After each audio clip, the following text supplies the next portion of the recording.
Maybe they're born with it. Maybe they just did not have the time to put together themselves and are wearing their hair up like this. I'm so sorry.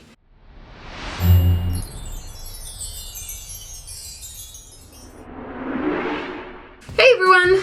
Welcome to this week's Talkback Tuesday. I know it's been forever since I've recorded one of these. I've been busy. I've been traveling around and doing a lot of things and working like 60 hours a week at my regular job. But I am back and I'm going to be regularly uploading, so let's start with this thing that I answer your questions in. Okay, Spade Slick asked, "You're a great dancer. Are you planning to post any dance videos / can you?"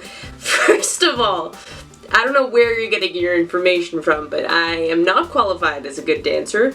However, yes, you can expect dance videos coming up. I'm actually working with one of my friends whose name is Tavita. She is awesome and she's teaching me choreo, and I'm going to be posting that soon.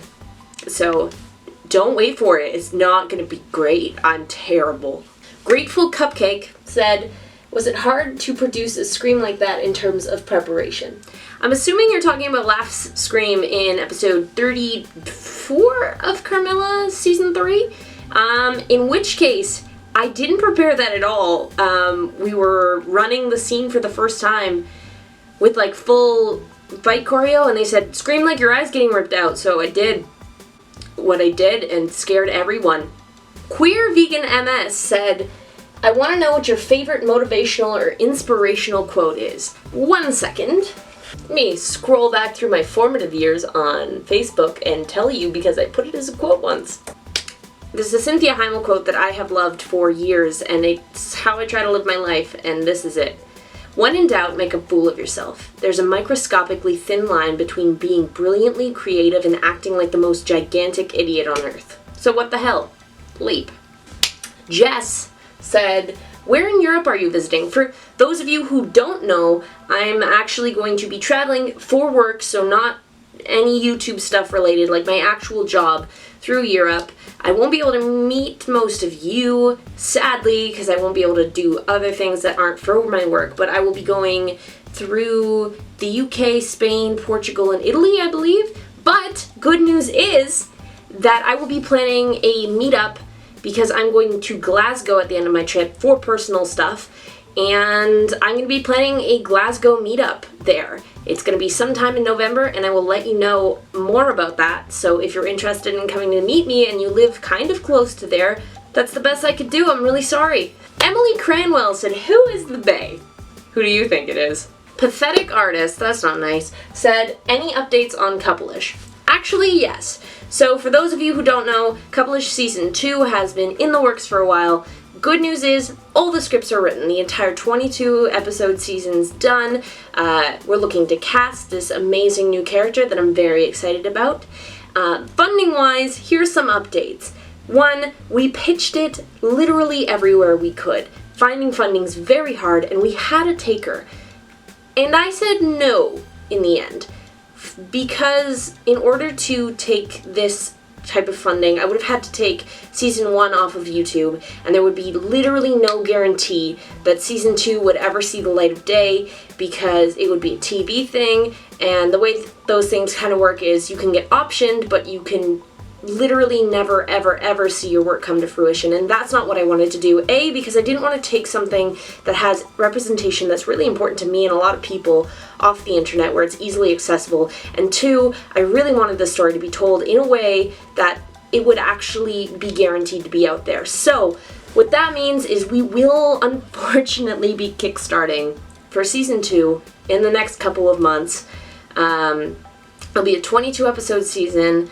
I'm very excited about it, and the bonus is if we don't meet our goal, which very likely will happen, I'm going to be releasing all 22 scripts for everyone to see, so that the story will be wrapped up and there will be a conclusion and there will be closure and all of that, because that really matters to me as somebody who watches a lot of stuff.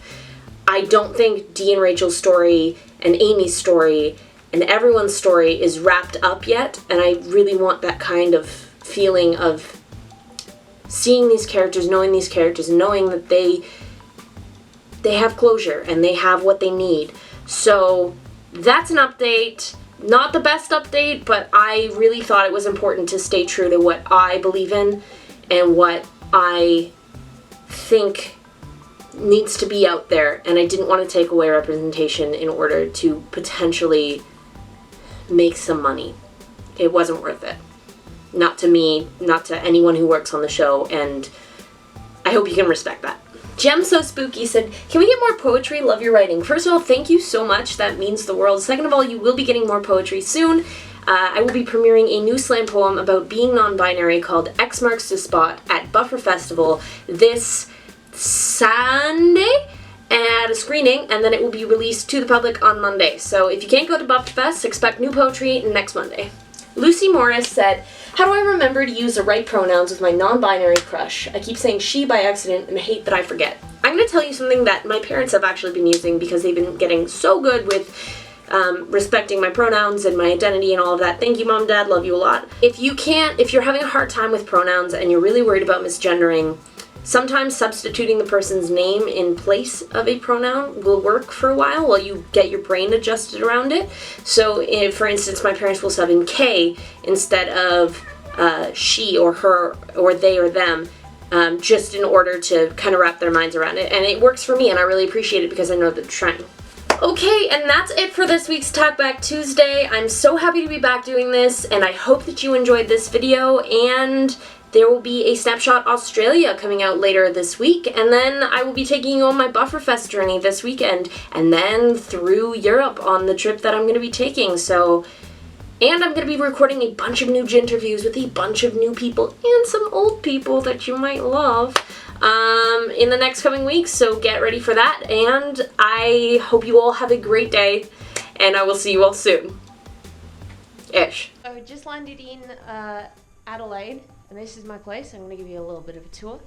This is my living room, and then my kitchen, and then you walk down here. Here's my beautiful bedroom.